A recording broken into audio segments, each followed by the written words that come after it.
Faisal, over to you. Thank you. Premier Makura, a wonderful initiative, obviously by Sabri Chishti, and you are giving us wonderful words with regard to community involvement, with regards to the vaccination and the COVID-19. But I've got a few questions, and hopefully you're able to sum up this, because if there's anybody that disseminates information within the media and try to reach communities, it's Radio Islam International. So my first question, obviously, is one of the things that the President mentioned in his family meetings is that nobody is forced to vaccinate. Yes. You either want to take it or you don't want to take it.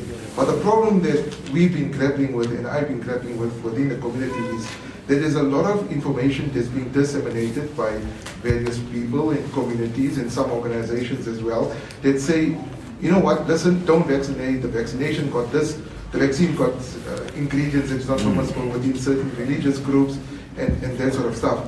So what I'm saying, it's your choice to vaccinate, your choice not to vaccinate, but what is your message about the people that is disseminating fake news and trying to deter others with regards to taking the jab, which is obviously very important if you want to achieve herd immunity. One of the things that the health minister mentioned, Minister Joe Butler, is that you want to vaccinate 70% of the population by the end of December. Yes. So, this deterrence obviously will have an impact on the fake news that's been spread across the country. Thank you, Faisal. You will also Thank you very much for allowing fake news. Fake news. Yes. The issue is Indians in South Africa. They live amongst us, they're existing human beings, whether they're documented or not. They're still a danger to the rest of the community. Are we doing something about it? It's a reality we have to face. Yes. Thank you. Reverend Makura, MMC, MEC.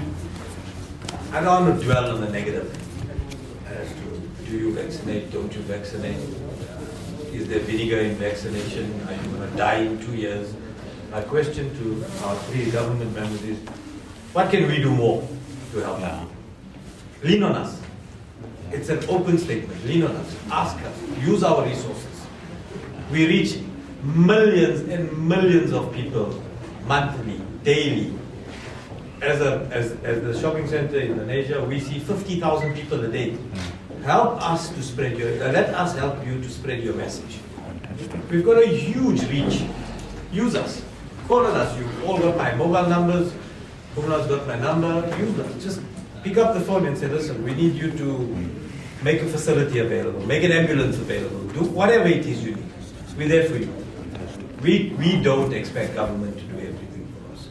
And if we're going to become a society that doesn't do for themselves and expect government to do for you, then we're a doomed society. So let's be an example. Fantastic. To the rest of the provinces. That's wonderful. Thank you so much. Over to you, MMC, MEC. They will start. You've had to, my boss. Over to you, MEC. Thank you very much, Farah, and thank you very much for the questions. The question that came from from Rising Sun. I normally tell people who spread the fake news that as a country we would not have risk to give our president something that we know that is not working. So that is where we start.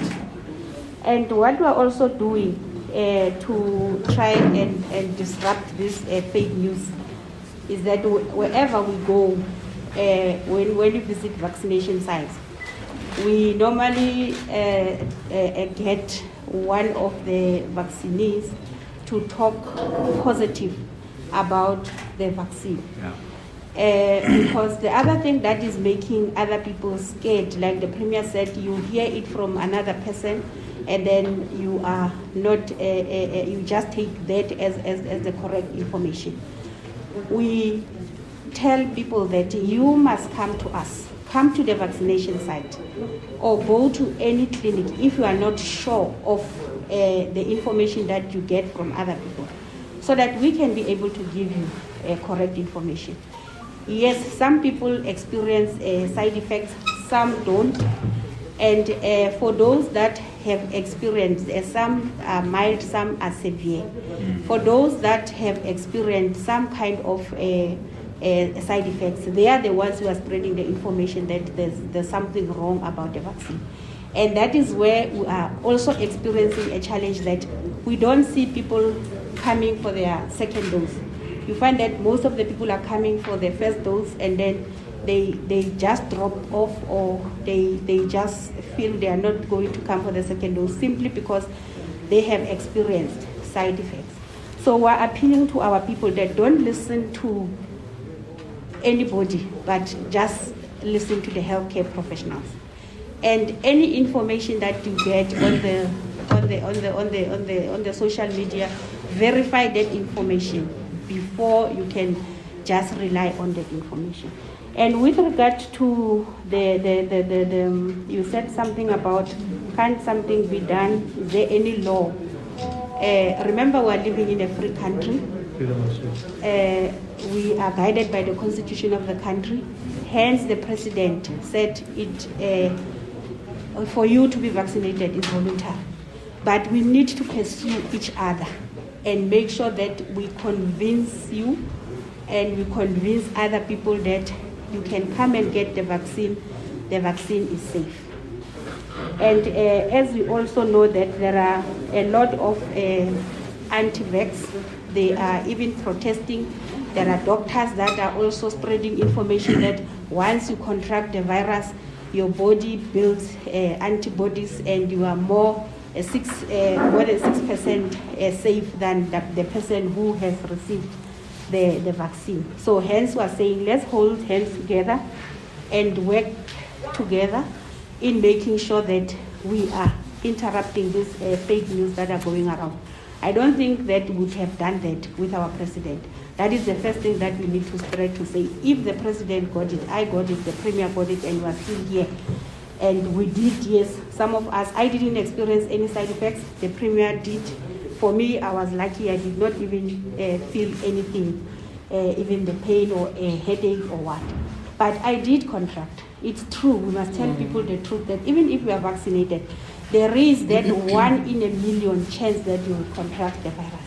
The same as when you take your child for BCG, 1 in a million will get that contracted TB or will be infected with TB.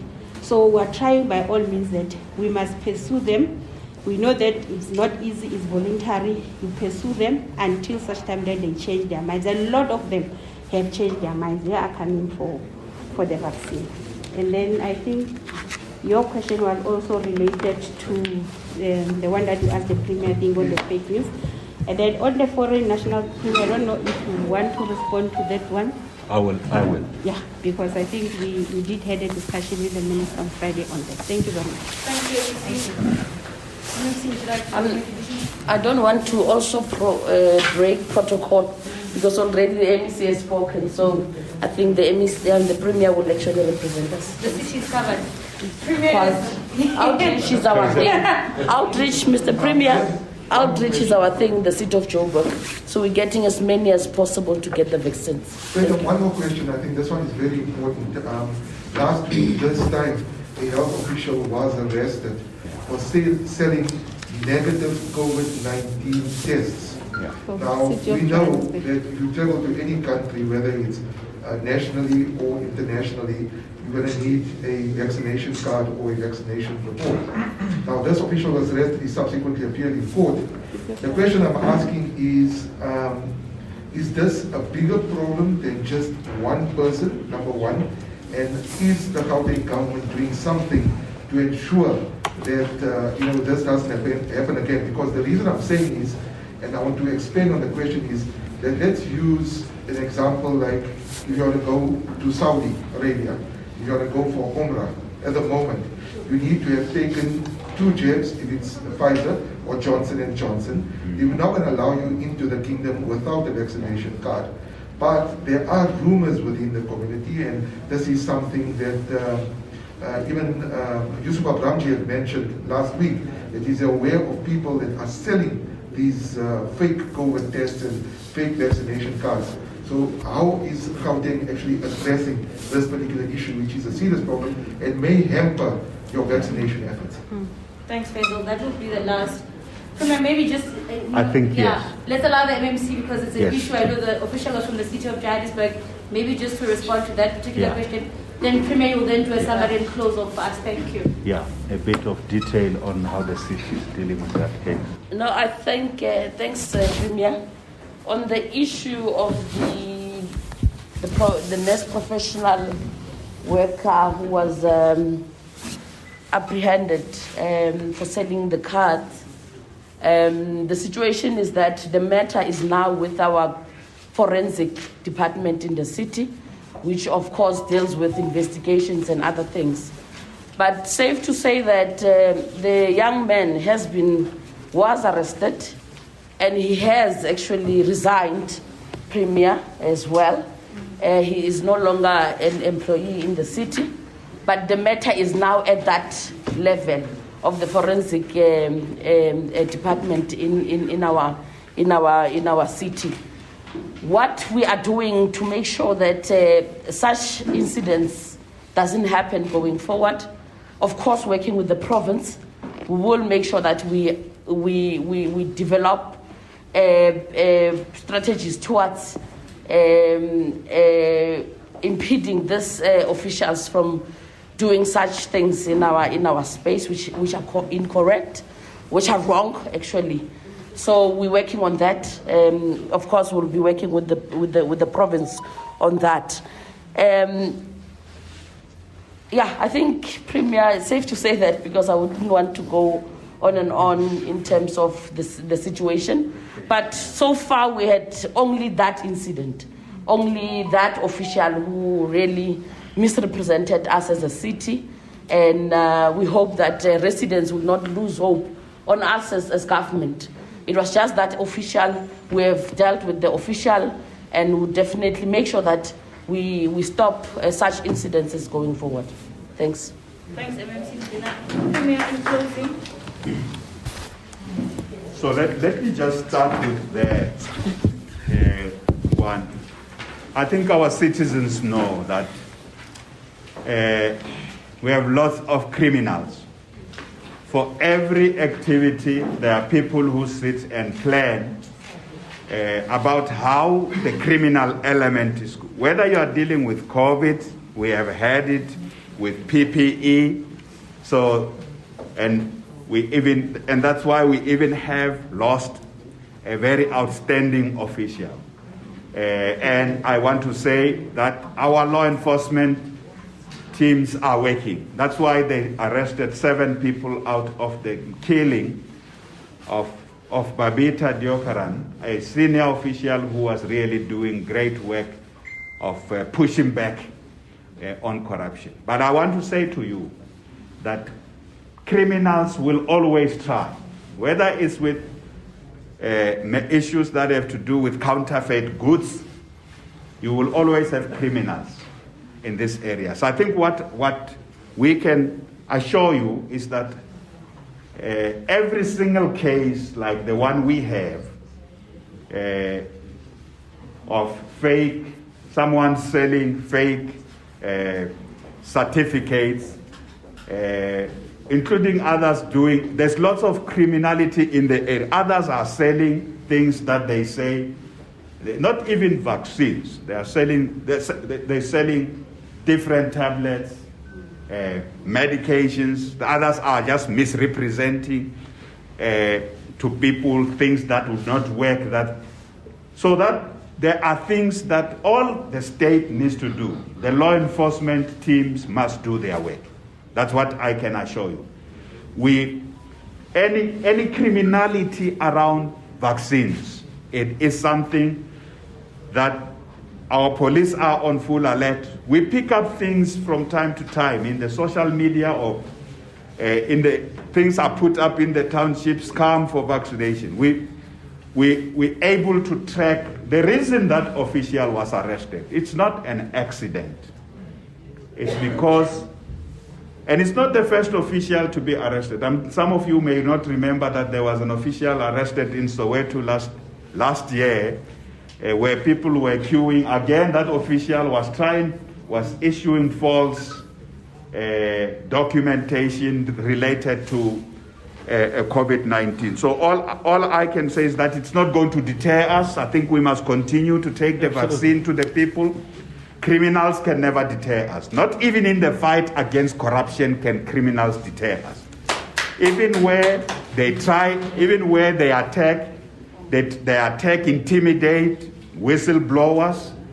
The point is that we must even be more resolute. Even the anti-vaxxers, the guys who are sending fake news there, and we've got fake news under the regulations. There are a few who have been arrested on fake news. It's just that sometimes the police don't publicize. I have picked up fake news myself, and I forward them to the police. And the police were able to track people who were sending out fake news on the vaccine, track them, arrest them, and those people take them to who actually gave them the source of that. So all we must do with fake news, we need a counter-offensive, a popular counter-offensive amongst the people to give them information. We must give the communities correct information. Healthcare workers, one of the things we need is the community healthcare workers to do door-to-door. You will never know what the people believe unless you go to them. When we went to Loli the other week, when we went to Loli with the team, we found lots of people had lots of stories and beliefs about the vaccine. When you ask them, where do you get this? The older people will say, I heard from my neighbor or a family member who died that it is because of. The younger people get it from the social media. The younger people will tell you they read a lot. It is in their nature. But they end up in the hands of the anti-vaxxers. So the fake news are a punishable offense, but you can't, like all things, you can't respond just with the law enforcement. You need popular mobilization. We need to give the communities the correct information. And part of giving them the correct information is starting now. Like we are saying to you, we are saying it to you. It is safe to vaccinate. And we're seeing it, the evidence of it first from our healthcare workers.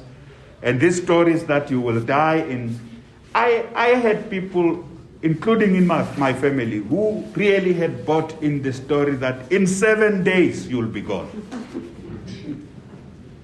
Yeah, the others were told, in 7 days you are going to be turned into something else. So when I took the vaccine, and they wait and see, and in 7 days I was still okay. The best story to persuade people who don't believe is to take someone who has vaccinated, who says, I am still here. And let me tell you my story. I feel much better now since I vaccinated. Because I had let me tell you a secret, I had long COVID. And long COVID, you have heard about long COVID? Long COVID, some of you may have not heard, long COVID is you have the symptoms of COVID that last much longer, even when you test negative. You test negative, but you still have the symptoms of COVID that for some end within 2 weeks.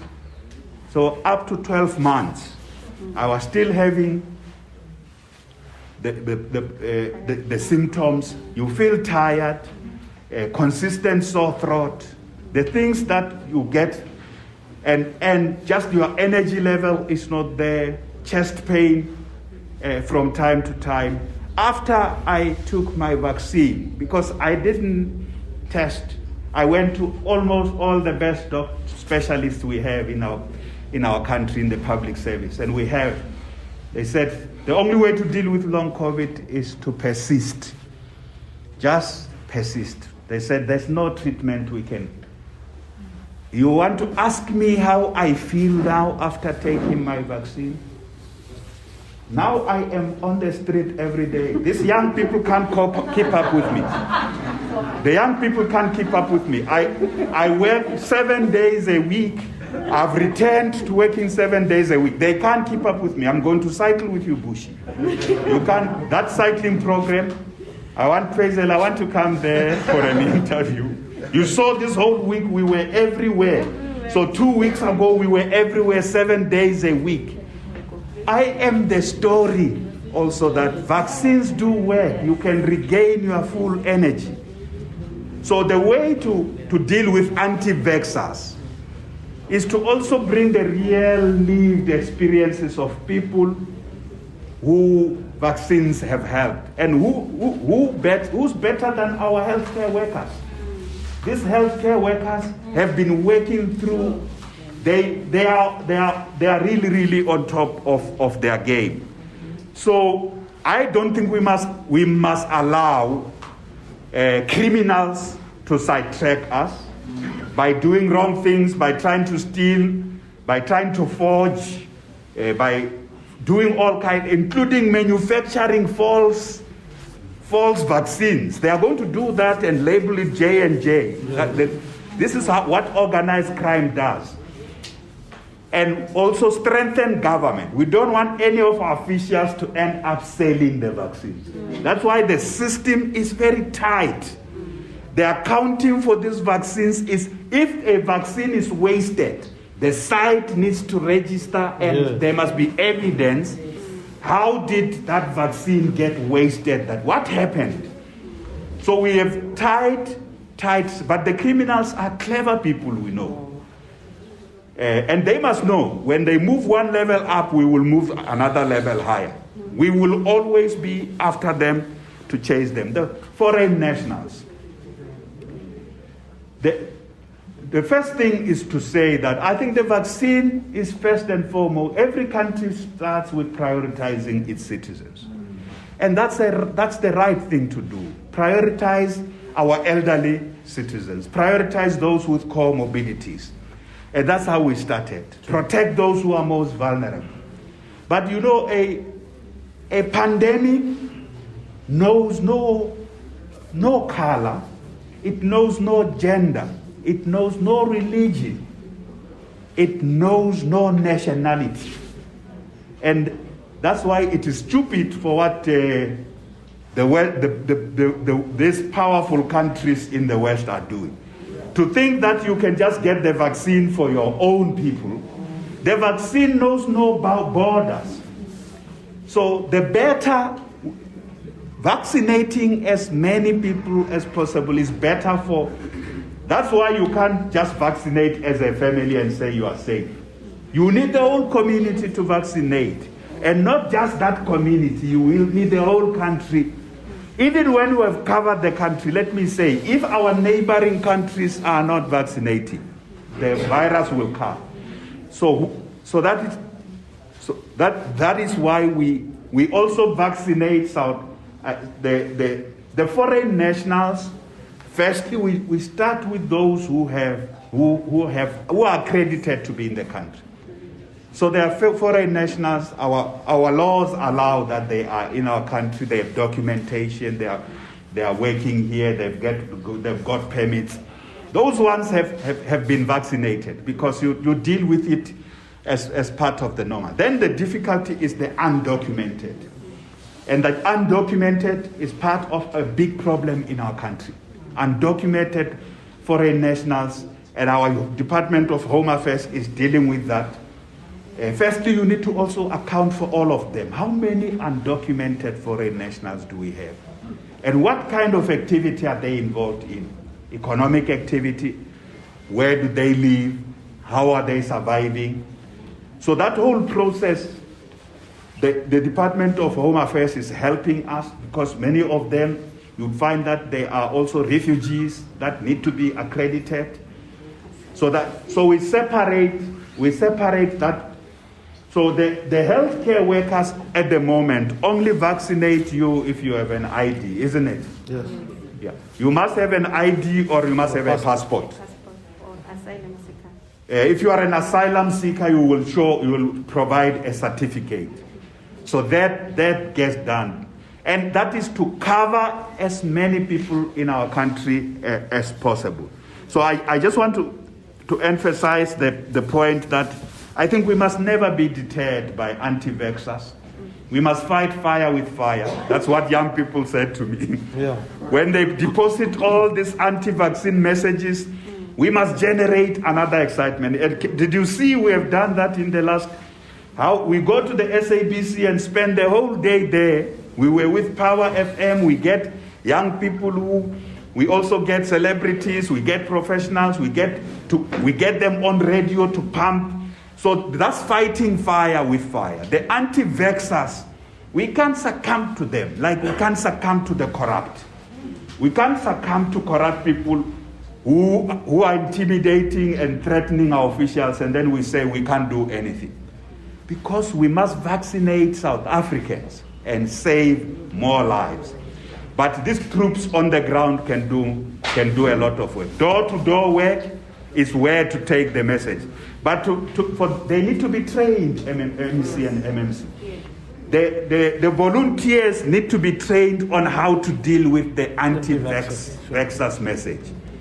They need better information. And the anti-vaxxers, including in the religious sector, let me tell you, we have done very, very good work. There was a period where there were many in the religious sector, different faiths. Different faith, Christian, Muslim. There were many stories about the vaccine. But in Gauteng, we have cracked it this way, by working with the religious leaders, the leaders of faith. We are doing tremendously outstanding work with the Muslim Association. If you look at the numbers we are turning up there at Gauteng, that's the best performing site by every count. At the beginning, there was a lot of resistance and lots of stories. But the more we do this, the more we take the pop-up sites together, the more we have drive-thrus, others can see that no, but there is something. Let's isolate in this country, because there is freedom of choice. You choose. You can't be forced. In this country, the best way to win the battle is through messaging and campaign. Let's persuade more people. I also think we also need a lot of incentives. Lots of incentives. Those who vaccinate. Sure. Let's ensure that the establishments open. Whether it's in the religious sector or in the various sectors of the economy. And I would like a situation where say the radio station says, you have the right, yes, but at our radio station to protect everybody, because it's about protecting people. We encourage all of you to vaccinate. If you don't vaccinate, disclose so that the rest of the journalists who work here know that one has not vaccinated. In other words, it's a threat to the rest of us. We can also use incentives to incentivize people. No employer can fire an employee for not vaccinating. This is South Africa, the country of rights. When you choose not to vaccinate, you must know that you are making a choice that may not be so responsible for others. Because if you choose, you are not vaccinating, and you hang around there, and then because one of the things that the doctors are saying is that when you have not vaccinated, the viral load is very high. So vaccination helps to reduce the viral. You are very infectious when you have not vaccinated. If you get, especially Delta, if you get it today, you are extremely infectious. So if you come to my establishment, no, my policy is simple. In my family, they know. In my family, they know that in Christmas, we have Christmas lunch. Only for the vaccinated this time around. We have Christmas lunch only for the vaccinated. If you are not vaccinated, don't come. You are a family member, but you are going to put us, don't visit the grandmother. Don't visit the elder people. You are putting them at great risk. You are making a choice. Think about the implication of your choice for others. So these are messages I think we must carry out. And they will help people change their mind. A lot of people are changing their mind. So it's not about believing in what you saw. Think about, I spoke to a young person, and I like to conclude here. In Loli, I spoke to a young person who said, in my family, it's me and my mother. She is not vaccinated. I've not vaccinated, and he was responsible, that young man. And he said, I read lots of this about. I said, let's separate your beliefs from your mother. Your mother is at risk. I convinced him that the person at great risk is the mother. And he must do something as the child to, even if he believes in the anti-vaxxers, he must worry that the mother may get infected and die. And you know what? We settled on one thing when we left there. He said, I will still not vaccinate, but I'm going to make sure my mother vaccinates. That's what that young man said. Yeah. We can't get this message. It's about protecting people.